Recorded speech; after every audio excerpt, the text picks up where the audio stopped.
Okay. So thank you very much, Judita, and I'm very glad to be here again.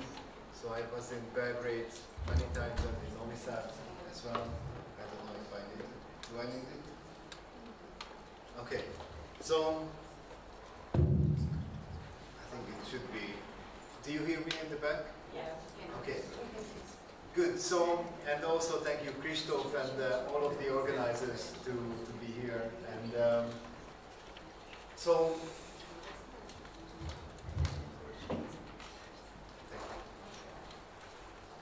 I was asked to give a lecture about research and also the community of GeoGebra, and I would like to introduce some projects in this lecture. And in the afternoon, I will give you some more details about different kinds of projects, what we are doing, and some examples that what we can do. But in this short lecture will be mostly about the development of GeoGebra, and also I tried to inspire you to do some work and do some research in GeoGebra. So now I work in Cambridge, and I also work with the International GeoGebra Institute and directing some research projects.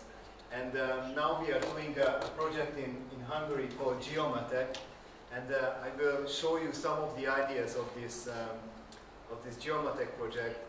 And what we would like to do on the long run to develop projects with Serbia and Finland and other places, and we would like to have student exchanges and developing a doctoral program in Eastern Europe. So we already started a doctoral program in Budapest, and we try to see that how we can extend it to other countries to do some research in different areas, and how we can inspire teachers and students to do this kind of work. So hopefully it will work. Okay. So now it is working. So I will talk a little bit about the GeoGebra community. I have been doing this for the past 10 years, and also why do we need to do research and how we can make progress. And research means it's not only just something very theoretical, but doing action research, which is the teachers are doing research on their own work, is very important. And I will give you some examples of research projects, some in Serbia as well, and talk about the Geomatic project and then what we are planning to do on the long run. So just a little bit about the GeoGebra community. So I think most of you know GeoGebra, right? So the original idea of GeoGebra was to connect dynamic geometry and computer algebra, and now it grows into a larger software which includes statistics, calculus, and so on. And originally the idea was to have a software which is good for secondary schools, but now it's used in from primary to university level. So what we are trying to do is improve the software, but also, especially in Hungary, we try to look at different kind of software tools. So GeoGebra is one tool, but there are many other tools that we can use, and also physical experiments that, for example, the élményművei that Christoph is doing, and connecting different fields of mathematics and science and arts and so on. It's very important in our work. So we don't want to do only GeoGebra, but looking at education and integration of technology and experiments and so on into education is a very important goal. But why GeoGebra? GeoGebra is a good activity in a way that this is an open source project. So since it's an open source project, there are many people joining GeoGebra. So now it's translated to 62 languages, used in 190 countries. There are lots of GeoGebra institutes, one in Novi Sad, one in Belgrade, and I will meet some students from the Belgrade GeoGebra Institute to do some research. And then there are lots of good things has been done, but what we are trying to do is connect different people. There are millions of people around the world who are using GeoGebra, and it would be very nice to make these connections and then work with these people. So then that's why what we are doing is having the International GeoGebra Institute, and actually I can send you these slides. So probably Christoph has the email, and so I can send it to you. And we are working with this International GeoGebra Institute to connect people from all over the world to do some interesting things together, and then have an impact on education from the bottom up, rather than doing something from the governmental level. So many times, I don't know, probably in Serbia it's much nicer, but in Hungary the government is not very supportive of new ideas in education. They are going backwards, but I think in some years we will be able to go forward with the new kind of technology integration. So this is the map of GeoGebra Institute, and there are lots of people working on it, and it would be very nice to get people involved. But what we are doing is teacher training, support, material development, research, and outreach. What we try to do within these people is to, rather than centralizing it, just giving it to the local community, because you know the language much better, you know the kind of curriculum, what is needed here, and also you can train the teachers, you can develop the materials, you can find all the resources. What I would like to do, or what we would like to do, is to help these local communities to foster and also try to develop projects which make these connections. But it's very interesting to see that what is happening all over the world, that there are lots of developments in Western Europe and Eastern Europe and North America. But what we are experiencing now, that Asia, Central and South America and Africa is taking lots of advantage of technology. And I think we should really pay attention to these developing countries, because what is happening in these countries, for example, I was in Uruguay and Argentina, and the governments of these countries are delivering laptops for all students. So in the past 2 years, Argentina gave 3 million laptops for students, Uruguay gave 600,000, now Brazil is planning to have 20 million laptops for the students. So what is happening there is that education is not very strong in these countries, but they are going one step further, that they are giving the technologies for the students. Of course, most of the students are using it for Facebook or for other things, but they are starting to use it in the school, and then it is very interesting to see the different kind of way of how students are using technology in these countries.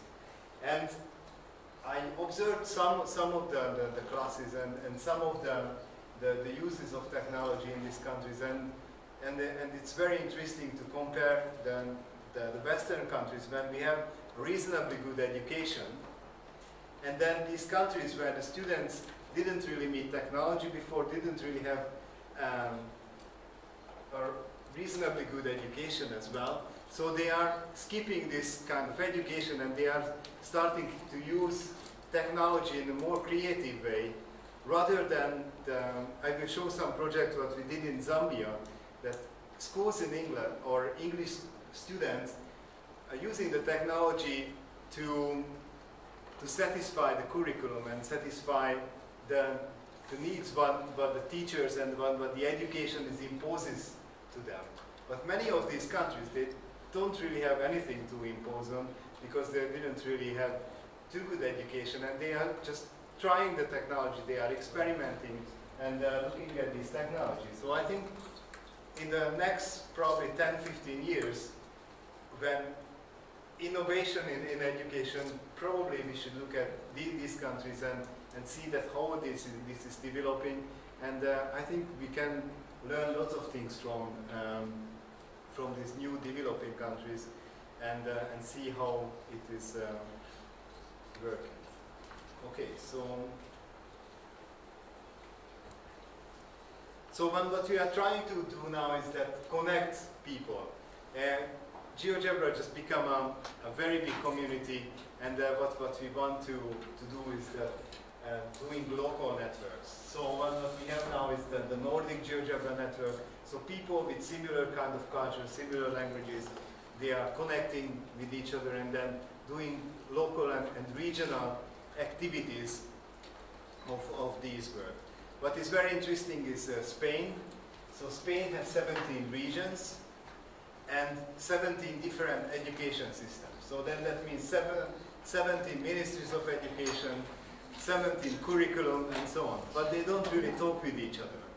But when they started to use technology, they realized that all of them speak Spanish and all of them are developing something similar. So they started to talk with each other, and they didn't really have any kind of connection formally from the formal curriculum, but because of the technology then they started to talk with each other, and then now there is a coordination around Spain to improve education, and this is because of the people started to talk with each other through the technology.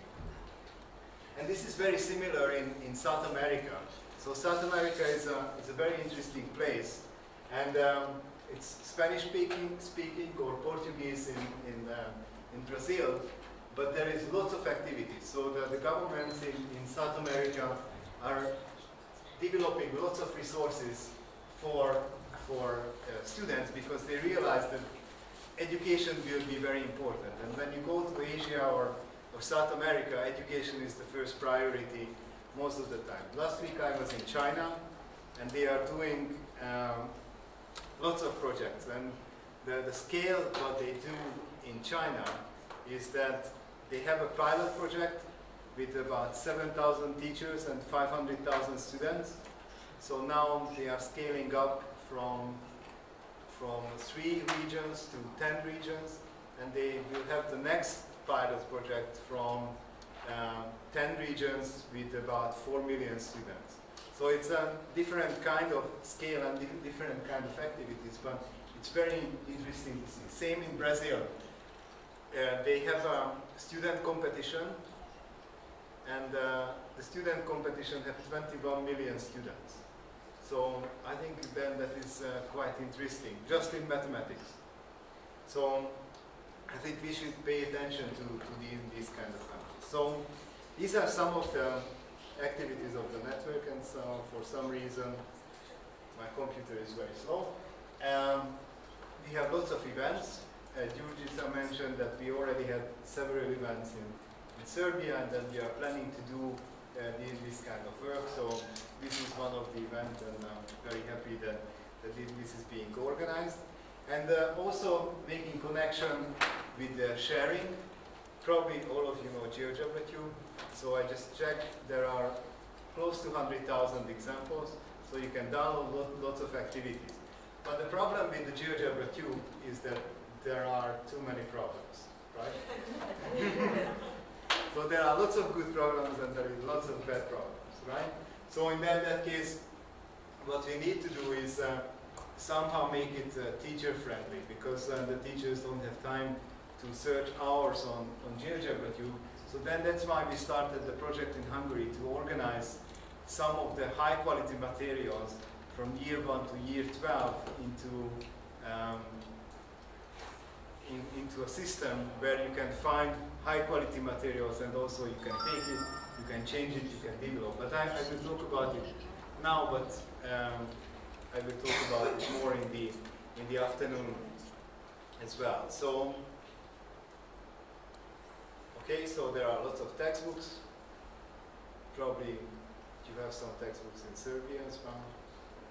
And also there are lots of online schools which are starting to use technology. So one thing is GeoGebra. So we look at GeoGebra because it's an interesting and good organizational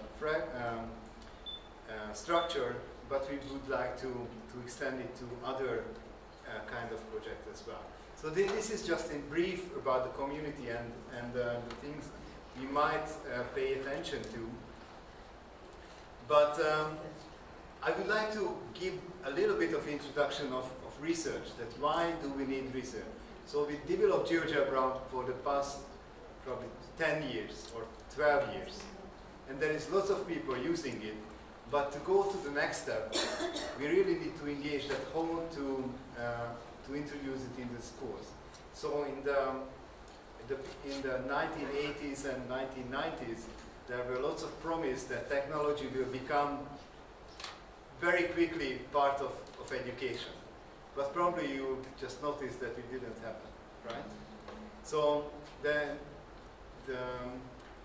projects which try to estimate the use of technology say about 3 to 5% of teachers use technology. So there is lots of things has to be developed for education. So then that's why I try to encourage you and also develop something to do research to find out that what will happen in education. So probably in the next 2, 3, 4 decades, it will be part of the curriculum. We don't really know how, but we need to explore that one, what are the ways. So I just try to give some ideas that what we might consider to have a kind of 21st century education. Of course, it's just a buzzword, but just what we recognized in the past, that what we could look at would be important in the future. So now technology is becoming more and more accessible. So students have access to technology. Most of the students have computers, cell phones, and so on.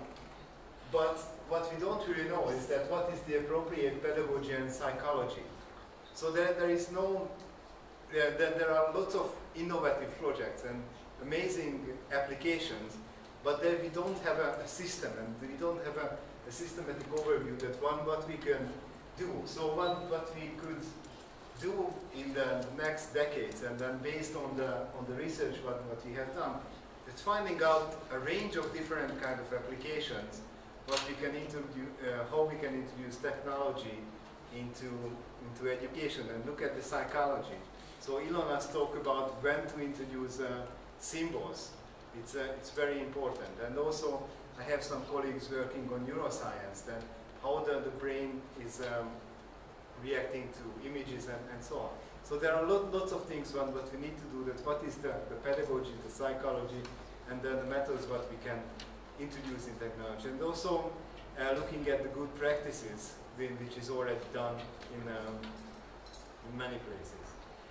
Okay, so also with the technology. So 5 years ago we had computers and netbooks and so on.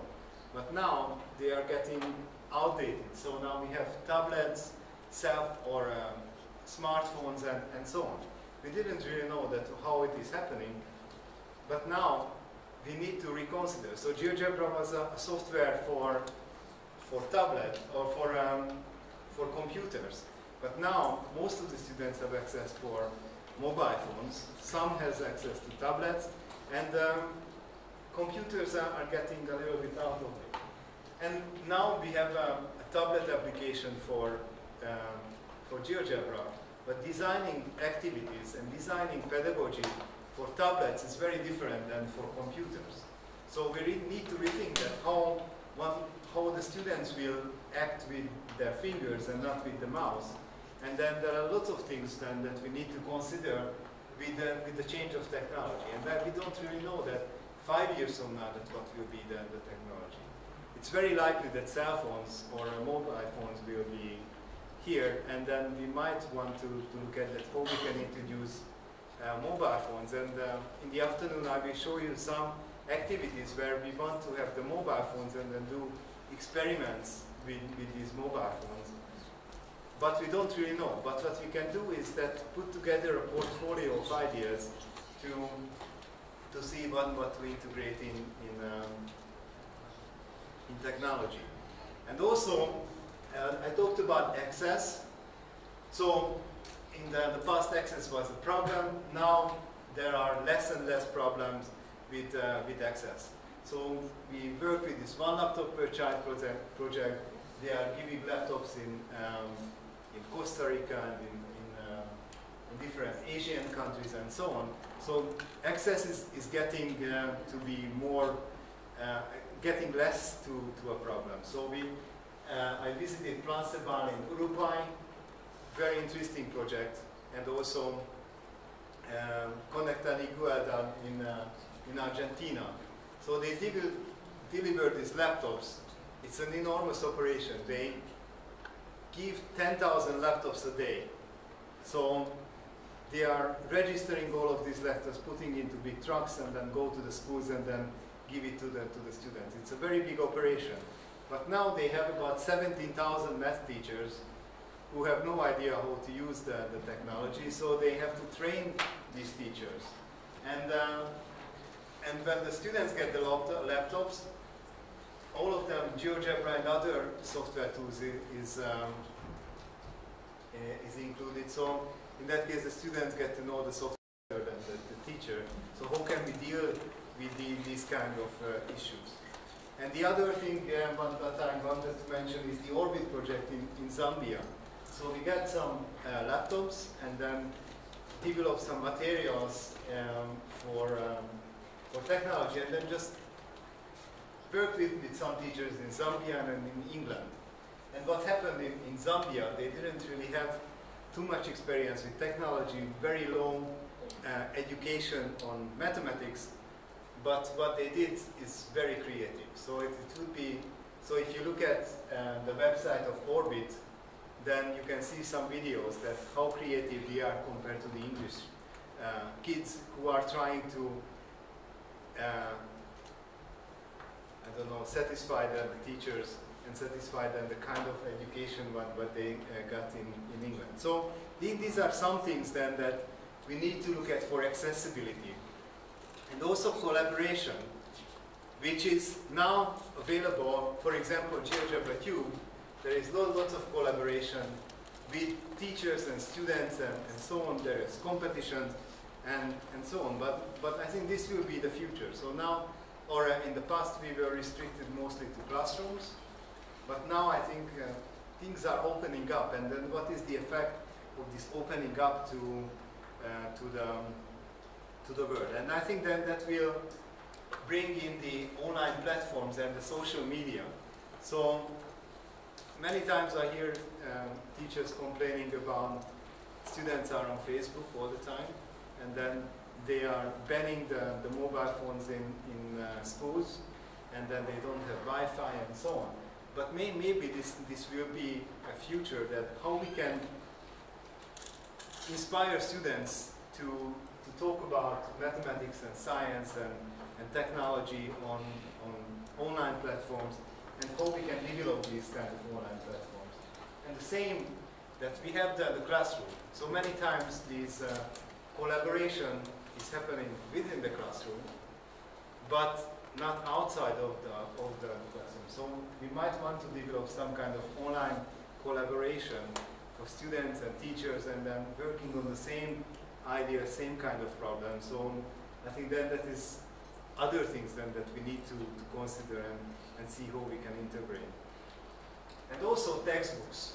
So we had the traditional textbooks, and we have interactive textbooks, which is many times interactive means we upload the PDF, right? And maybe just have some interactive materials, but maybe we need to rethink what it means to have interactive textbooks.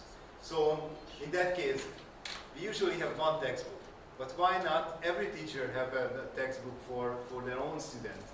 And why not every student can create their own textbook, so they can collect the materials and then rework in a way, including videos and other materials, so every student can have their own textbook. So now we are not restricted for printing and the cost, because it should be free. And in June I was in Israel. I think they are about 5 years ahead of these online textbook activities, and they are developing these interactive textbook for the students and for the teachers. And some of the work which is done here with Miroslav is a very interesting way to create this new kind of. But I think we don't know what is a new kind of textbook, so we need to try and we need to evaluate that what could be good and what is not good. So this is collaboration and experimentation. I think this is Erwin Muhay, which is trying things by hand. So this is what? Experience workshop in Budapest or in Pécs. Okay, so wherever, maybe Saturday here. So we do lots of experimentation, but how we can connect it to digital worlds and how we can move between these kind of ideas. But I mean on experimentation, that trying some new things. So these are 10-year-old students in India, and they are very experienced with the using of technology, not like the teachers. So the university in this region of India hired these 10-year-old students to train the teachers because they are much more experienced with the technology, and actually the teachers learned from the students. And I think that could be another interesting way that what we can learn from the students. So maybe innovation is not coming from us, but from the students, and then probably we need to listen for the students much more than we used to. Because we have some ideas that how to teach the student, but maybe it doesn't correspond and the ideas what the students think. So what I try to encourage you, and I think that there are lots of opportunities here to engage with research, because we need to develop further the software, teacher training, the materials, the community, this experimentation. And I wouldn't mean research in a way that someone is working in a lab or something, but observing our own teaching or observing our own students and then share it in places like this.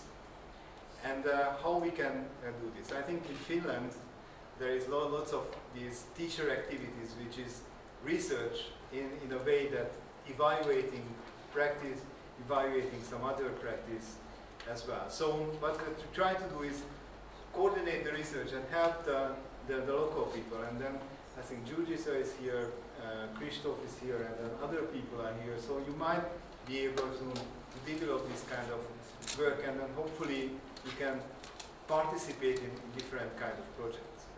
Okay, so these are the needs of research. I would like to give you some examples of projects, what I did in the past, and I don't know how much time.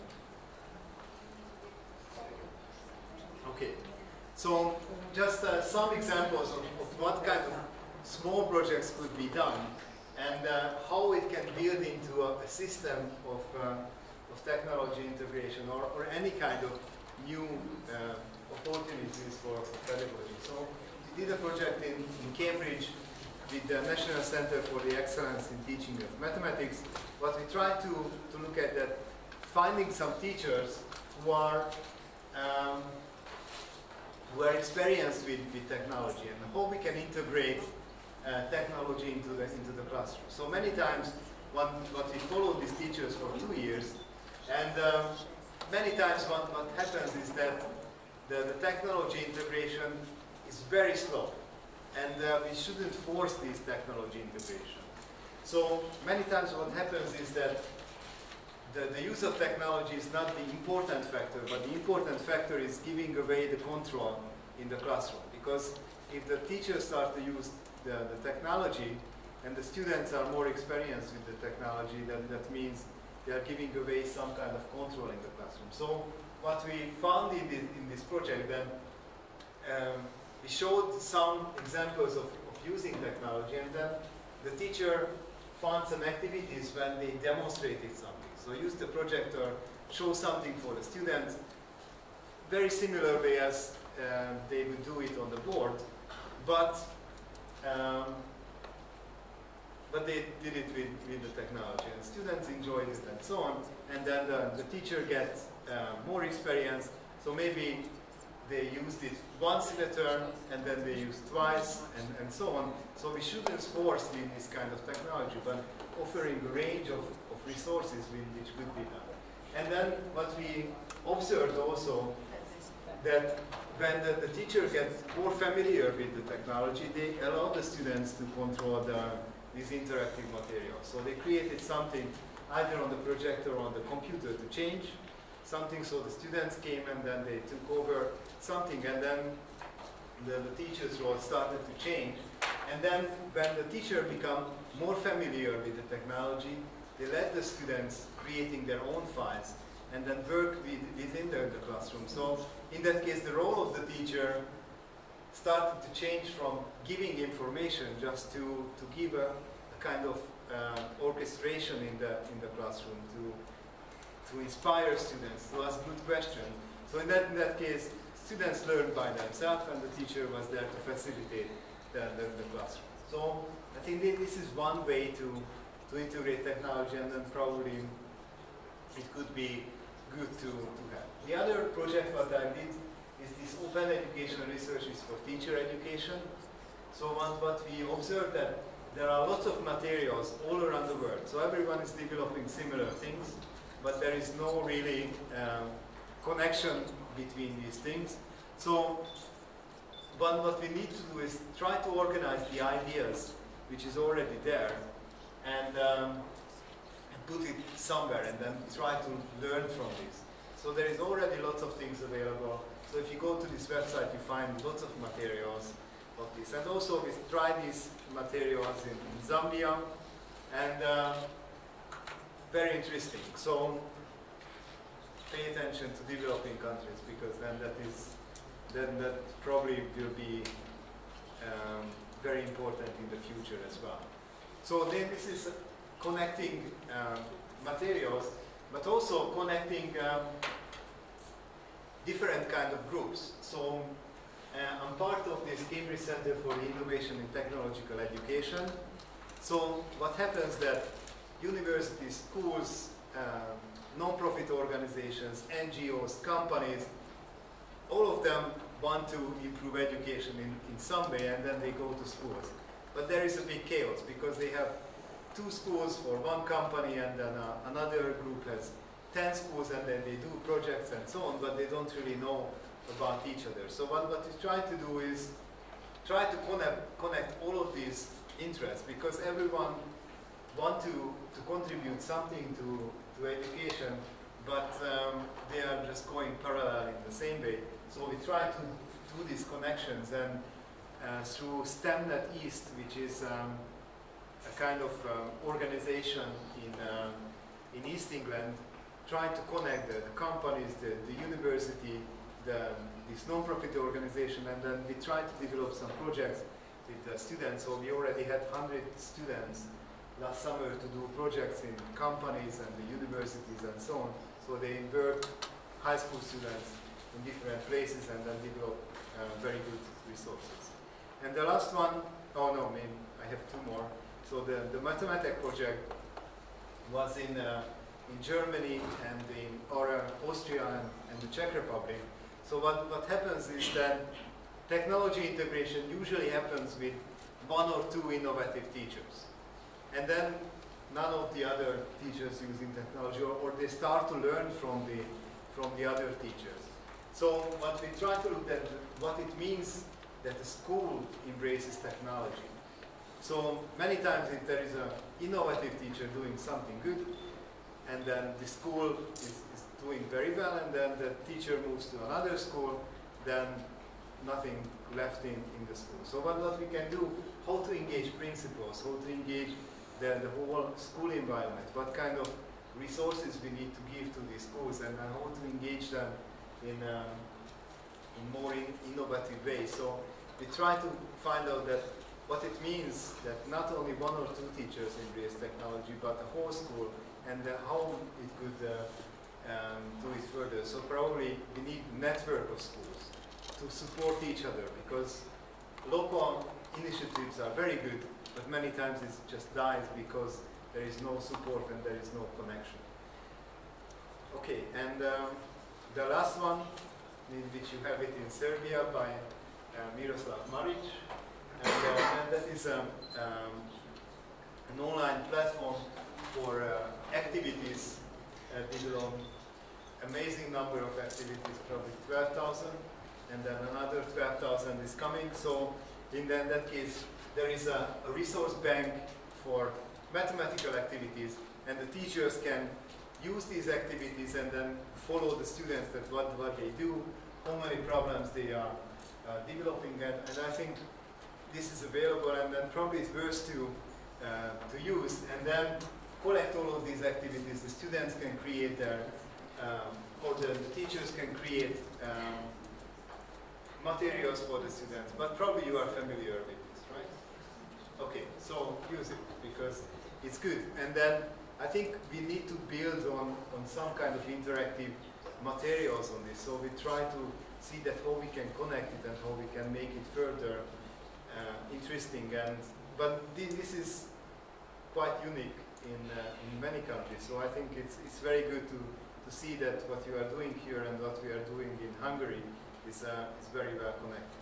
Okay, so I will finish soon.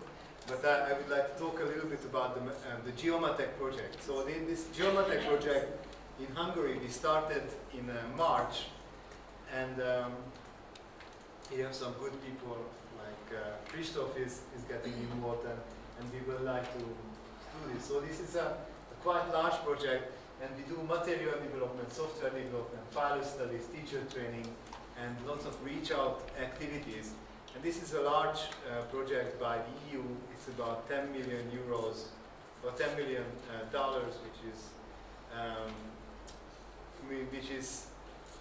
which looks big, but we have about 130 people working on this project, and we have to finish it in 1.5 years, which is crazy. But we try to do this. So all of the activities is we try to evaluate and then try to do research on these activities. So what are these activities? So we develop lots of materials. So we develop mathematics and science materials for year 1 to 12, from primary to secondary schools. And we take many of the activities from GeoGebra Cube, many of the activities which is already tried in other places, and we try to create a bank of resources which is quickly accessible for the teachers, not to search on GeoGebra Cube, but also it can be extended. So we want to have a review system which could be extended. But as I mentioned before, that just having the resources doesn't really help. But what we need to do is a range of ways to integrate these kind of technologies. And we have some very nice people from the 1960s and 70s, Oya, Lakatos, Varga, and DNS, who were big thinkers of mathematics education, and then they created a reform in the 1960s and 70s, which was very successful. And then the government decided that it has to be part of the official curriculum, and because the government wanted every schools to have this kind of new resources, everything collapsed. So now we have a very big gap of schools which are still the top schools in the world. So they are creating the winners of the mathematical Olympiads, but most of the schools are very poorly taught in mathematics. So I think we need to consider that when is it compulsory. So what we try to do with this project is not to make compulsory, but offering resources for teachers. And when the teachers feel that this is useful for them, then they should use it. Otherwise, we shouldn't impose these kind of things. So we try to learn from the teaching traditions, and also we try to look at other programs. So this is the program for complex instruction, which is a Stanford-based program. It's very more about student collaboration and lots of experimentation. And we have Emesha Nagy, part of our team. And she's introducing this program into schools, mostly in very disadvantaged schools with lots of minorities. And there is a school in the northern Hungary, which was one of the worst schools in Hungary, with 95% minority students, very low graduation rates. But now this is the top school in that region, and 99% of the students are going to the good high schools, and these high schools are coming to these schools to recruit students. And now there is 13 schools in Hungary, and then there are lots of schools are trying to turn into this program. So what we try to see that how we can introduce technology through some kind of successful programs. This is one of the program, and then we try to look at the one what is available. We don't want to give one way to use technology or one way to introduce some kind of pedagogy, but everything which seems good, and everyone just pick it for their own interest. Okay. So also we do lots of software development. We will have an online platform. We will do lots of resources, and I will show you some in the afternoon. We developed 3D GeoGebra, and also we work with CERN and Large Hadron Collider. There is a game developed by some physicists in Hungary, when the students play games, play cards, and they learn particle physics. And it works from kindergarten to university. So then this is a very interesting game, and soon hopefully you will have it on the cell phone. And then when the students learn this, or they don't know that they learn particle physics, but probably later they will realize that this is happening. But in September we start a pilot project with about 25 schools, about 2,000 students. Use design experiments. So we go to the schools, try to work with the teachers, and try to give feedbacks for all of these examples. But the biggest part of the project is that we work with 800 schools and 2,400 teachers, all regions of Hungary. So we give a 60-hour free teacher training, and this will be a very big logistical operation. So we have to go to these 800 schools and then work with the teachers for 60 hours. And hopefully, what we try to get is many of the projects which work with technology, small little initiatives, and then the project finished, then it collapsed. But what we try to do is try to get a critical mass of schools, and from which we can have schools who embrace technology or work with the technology, and then hopefully it will continue, and then we try to move to continuation of this work as well. And we do lots of reach-out activities. I think we should develop more ties to experiments, workshops, but we had a student competition which was very successful. I show some of the examples. We had 220 teams, which is about 1,000 students in the first call. We do conferences, workshops. We try to reach disadvantaged students, so it would be good that if you could come to some of these workshops. Or you can do this kind of training in Serbia as well. So all the resources are available and free and so on. But what we aim to do is that develop this critical mass of schools and then work with STEAM, which is science, technology, engineering, arts, and mathematics, and then how we can integrate collaboration, physical activities, online activities, virtual activities, and see that what will work, and then how we can make it further. So what is the goal is that try to collaborate, reach colleagues, work with students. I think that it is very important to work with bachelor, masters, and PhD students to work with these research assistants. And what we try to do is that try to develop projects and also some doctoral schools or joint master's programs or joint teacher training to do exchanges. So some of the students from Belgrade came to the workshops in Linz and in Budapest, and I think it would be very nice to have these activities extended in this region, because we don't really have too much tradition on education research, but what we need is to develop this kind of thing. So it's very interesting to see that, for example, in Israel, there are so many math education PhDs, and then there is lots of advancement in this country, but one what we don't have it too much is that how to do evaluation and this kind of experimental way to introduce technology. So what we need to do, or we try to do, is that make these connections, and hopefully it will work in the future as well. So I think this is what I wanted to say. And